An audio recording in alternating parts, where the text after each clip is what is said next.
باب فضل العلم، باب علم کی فضیلت کے بارے میں.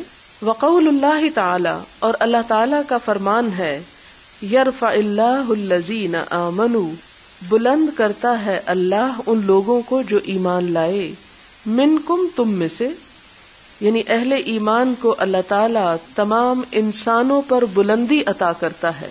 والذین اوتوا العلم، اور وہ لوگ جو علم دیے گئے، درجات، ان کے لیے درجات ہیں، یعنی ہر اہل ایمان کا درجہ ہے اللہ کی نظر میں، لیکن اہل علم کے درجات ہیں. واللہ بما تعملون خبیر، اور اللہ تعالی جو بھی تم عمل کرتے ہو اس سے باخبر ہے. وقولہ عز وجل، اور اللہ سبحانہ تعالیٰ کا فرمان ہے، سورۃ طٰہٰ کی آیت ہے جس میں آپ صلی اللہ علیہ وسلم کو خطاب ہے، رب زدنی علما، اے میرے رب میرے علم میں اضافہ فرما. اور یہ اللہ تعالیٰ نے حضور صلی اللہ علیہ وسلم کو تلقین کی.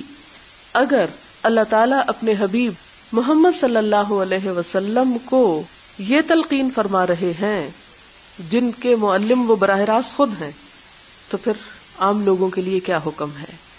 یعنی اگر حضور صلی اللہ علیہ وسلم کو فرمایا جا رہا ہے کہ آپ مزید علم کے لیے دعا کریں، جبکہ آپ کے علم کا سورس دنیا نہیں، دنیا کا کوئی انسان نہیں، خود اللہ تعالیٰ کی ذات ہے، اور جتنا چاہے دے سکتی تھی اللہ تعالیٰ کی ذات، لیکن آپ کو احساس دلایا گیا کہ آپ خود اس کے لیے مزید دعا کریں.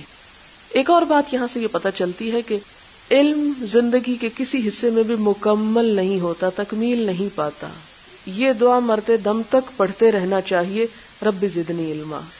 علم کی حرص جو ہے اسے کبھی بھی ٹھنڈا نہیں پڑنا چاہیے، وہ بڑھتی رہے، اور اس کے لیے انسان اللہ تعالیٰ سے مدد مانگتا رہے کہ اللہ تعالیٰ اور عطا فرما، اور عطا فرما.